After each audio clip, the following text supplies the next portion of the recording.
चलिए unique success में आज बहुत ही यूनिक पॉइंट पे बात करेंगे। और जैसे ही मैं आपको हर बात को एक सोच के साथ बात समझाने की कोशिश करता हूं कि इसके पीछे कोई लॉजिक है या कोई ऐसी चीजें जिनके पीछे हम लोग साथ अंतर नहीं कर पाते और कंपटीशन में वो क्वेश्चन बनते हैं जानबूझ के कि हाँ स्टूडेंट यहाँ पर अटकेंगे और एग्जामिनर उन्हीं से संबंधित क्वेश्चनों को डालता है। तो आज मैं आपके साथ बहुत ही यूनिक पॉइंट पे बात करूंगा। अगर आप मेरे साथ 2-3 मिनट बने रहें ठीक से, मैं आपको एक ऐसा इतिहास का एक पॉइंट बताऊंगा कि आप सोचने पे मजबूर हो जाओगे कि हाँ हमने तो ऐसा पढ़ा नहीं। और एक बात ध्यान रखना, आप जीएस तभी ही समझ में आएगी जब आप इतिहास के अंदर जो गहराइयों से समझें कि ऐसा क्यों नहीं हुआ, जब ऐसा रास्ता था तब ऐसा क्यों नहीं हुआ, या ऐसा हो सकता था और ऐसा क्यों नहीं हुआ। जिस दिन आपने अपना दिमाग लगाना स्टार्ट कर दिया और अपने आप से ही बहस करना स्टार्ट कर दी, किसी और को छोड़ के, किसी और से बहस करोगे तो कामयाब नहीं होगे। अपने आप से बहस करनी है आपको कि हाँ ऐसा होना चाहिए था और ऐसे नहीं हुआ। चलिए ज्यादा वक्त ना लेते हुए और इस बात को मैं आपके सामने रख दूं कि मैं किस पॉइंट पे बात करूंगा। आज इतिहास का जरा सा पीछे चलेंगे हम लोग और मॉडर्न इंडिया की जहां से शुरुआत होती है। मॉडर्न इंडिया की शुरुआत होती हुई नजर आती है हमें गुलामी से। जब हिंदुस्तान में अंग्रेजों का राज होगा, उनके राज करने की शुरुआत होगी, वहीं से मॉडर्न इंडिया स्टार्ट होगी, जिसे आधुनिक भारत का इतिहास कहते हैं। आधुनिक भारत के इतिहास में आपने एक लाइन पढ़ी, बचपन से पढ़ी और देखी, और क्या कभी इस बात पे सोचा कि वास्को डिगामा समुद्र के रास्ते भारत क्यों आया, जबकि पुर्तगाल से भारत आने का रास्ता जमीन के रास्ते है। पुर्तगाल जो पड़ता है आपका यूरोप में, और यूरोप जो है वो टर्की के रास्ते से एशिया से बहुत आसानी से जुड़ा हुआ है। तो वास्को डिगामा जमीन के रास्ते ना आके उस रास्ते क्यों आया जिसका नाम समुद्र, और वो समुद्र का रास्ता जो जमीन वाले रास्ते से उससे बहुत ज्यादा खतरनाक है। वास्को डिगामा से पहले कई यात्री आए और वो रास्ते में ही मर गए। हम लोग आज समझेंगे कि जमीन का रास्ता वास्को डिगामा ने क्यों नहीं अपनाया और ये समुद्र के रास्ते क्यों आया। चलिए इसी सोच के साथ हम लोग अपनी बात को आगे बढ़ाते हैं। ऐसा हुआ था कि उस्मानिया सल्तनत का आपने नाम सुना होगा, आजकल आपने एक नाम बहुत सुना होगा, अर्तुगरुल गाजी, नूरगुल बामसी वगैरह, ये सुने हैं। हाँ, हम उसी सल्तनत की बात कर रहे हैं जिसकी शुरुआत सुलेमान शाह अर्तुगरुल गाजी के अब्बू ने की थी। और अर्तुगरुल गाजी के यानी अर्तुगरुल भी कहते हैं, अर्तुगरुल भी कहते हैं बहुत से लोग। हाँ, हम उसी की बात कर रहे हैं, उस्मानिया सल्तनत की। तो अर्तुगरुल गाजी का बेटा हुआ उस्मान, जिन्हें हम लोग हजरत उस्मान के नाम से भी जानते हैं। उस्मान ने उस्मानिया सल्तनत की स्थापना की। उस्मान के दादा का नाम है सुलेमान शाह और बाप का नाम है अर्तुगरुल गाजी। इसी सल्तनत का एक बच्चा आगे जाके बहुत महान योद्धा बना उस्मानिया सल्तनत का, जिसका नाम था महमद फतेह या मोहम्मद फातेह। तो इन नामों से जाना जाता है। जैसे टर्की की लैंग्वेज अलग है, हमारे की लैंग्वेज अलग है, तो हम लोग मोहम्मद फातेह कहते हैं, वो लोग महमद फतेह कहते हैं।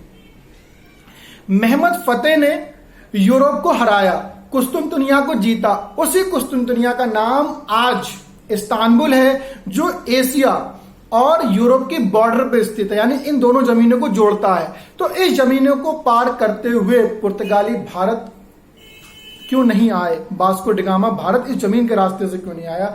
इस रास्ते को महमद फतेह ने जीत लिया था 1453 में, और एक बहुत ही मजबूत साम्राज्य की बाउंड्री बना दी थी वहां पर ले जाके, जिस बाउंड्री को भेदना किसी के बस की बात नहीं थी।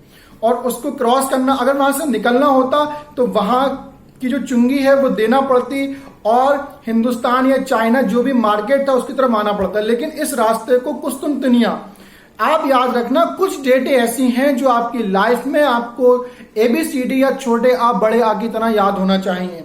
जैसे 326 ईसा पूर्व जब हम पढ़ते हैं तो सिकंदर का नाम याद आता है। ऐसे ही 1453 जब हम पढ़ेंगे तो हमें एक नाम याद आना चाहिए, मोहम्मद फातेह। ये उस्मानिया सल्तनत का सुल्तान हुआ करता था अपने जमाने में और बहुत अजीम सुल्तान हुआ है।